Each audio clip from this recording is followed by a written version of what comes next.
Assalamualaikum warahmatullahi wabarakatuh.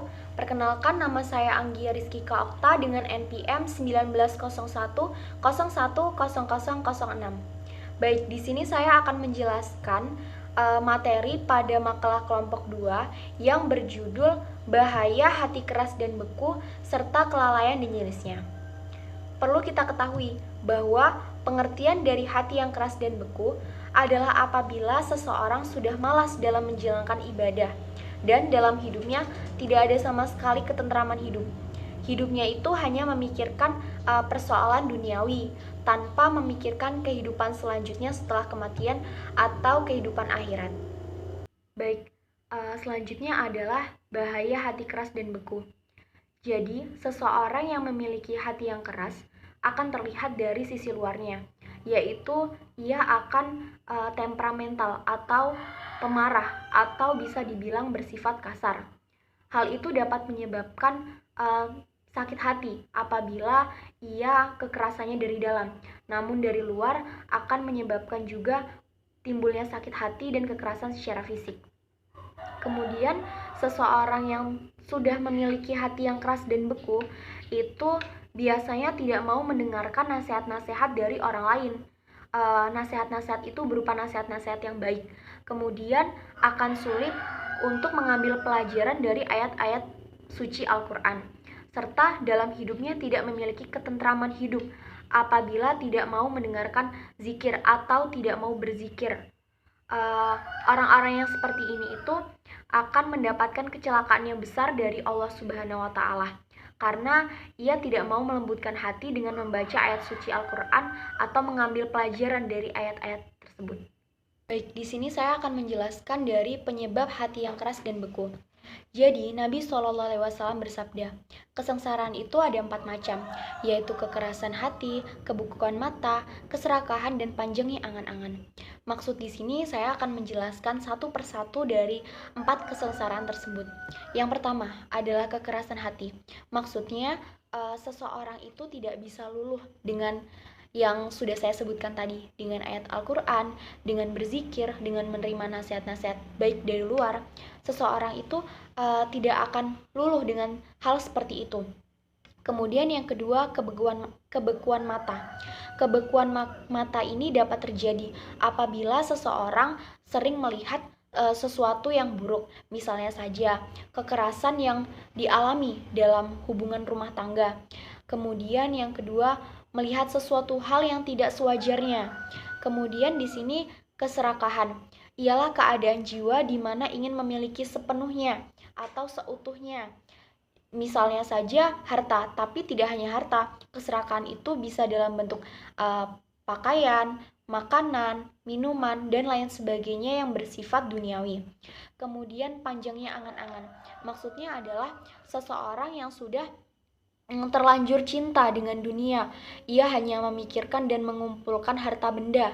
Ia hanya ingin mendapatkan pujian di dunia, dan itulah yang melahirkan sifat-sifat manusia menjadi keras hati dan beku hati. Baik, selanjutnya adalah cara menghindari hati yang keras dan beku. Cara menghindarinya itu sangat mudah, yaitu kita harus perbanyak membaca Al-Quran setiap hari. Kemudian kita harus selalu berzikir kepada Allah setiap hari. Kemudian kita harus selalu menerima nasihat-nasihat baik dari orang lain atau yang bisa dikatakan seorang ahli agama. Kita bisa mendengarkannya tidak hanya secara offline, namun bisa mendengarkan secara online. Misalnya saja kita mengikuti kajian-kajian melalui YouTube atau Zoom atau Meet atau yang lainnya. Karena zaman sekarang itu sangat bersifat semua menggunakan media atau menggunakan teknologi. Kemudian selain itu, cara untuk supaya kita tidak berhati keras, itu kita harus menghindari sesuatu hal yang berlebihan. Misalnya saja, yang menyebabkan hati yang keras itu tidak hanya tidak mau membaca Al-Quran atau mengerti ayat Al-Quran, tetapi terlalu banyak makan, terlalu banyak tertawa, dan lain-lain. Karena semua hal yang berlebihan itu tidak disukai oleh Allah Subhanahu wa Ta'ala. Itu yang menyebabkan hati yang keras. Oleh karena itu, sebaiknya kita dalam makan, dalam berpakaian, dalam mencari sesuatu di duniawi itu semua batas sewajarnya saja. Selanjutnya di sini saya akan menjelaskan pengertian dari kelalaian serta jenisnya.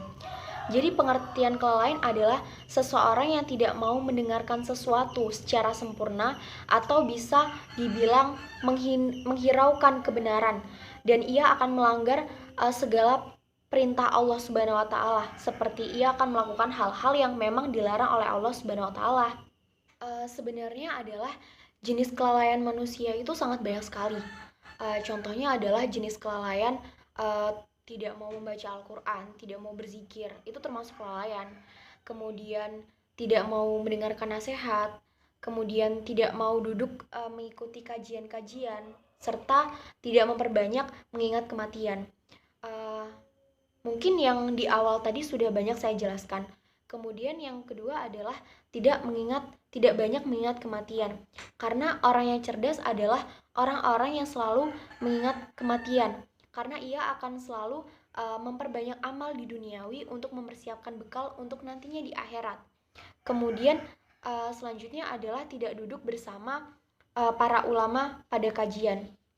Mungkin tidak hanya duduk ya, mungkin bisa saja yang sudah saya katakan tadi, bisa saja lewat YouTube atau lewat Zoom atau hal lainnya.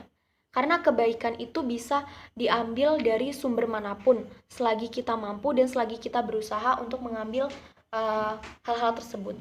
Baik, itu mungkin yang bisa saya jelaskan dari banyaknya jenis-jenis kelalaian, kemudian pengertian hati yang beku, cara menghilangkan hati yang beku, dan masih banyak lagi. Semoga kita termasuk orang-orang yang bersifat hati yang lembut dengan selalu membaca Al-Quran, memahami ayat-ayatnya, serta mengamalkannya dalam kehidupan sehari-hari. Selain itu, kita juga ikut selalu mendengarkan kajian dan menerima nasihat setiap orang dengan berbagai sumber. Insya Allah hati kita tidak akan menjadi beku. Mungkin itu saja yang bisa saya sampaikan.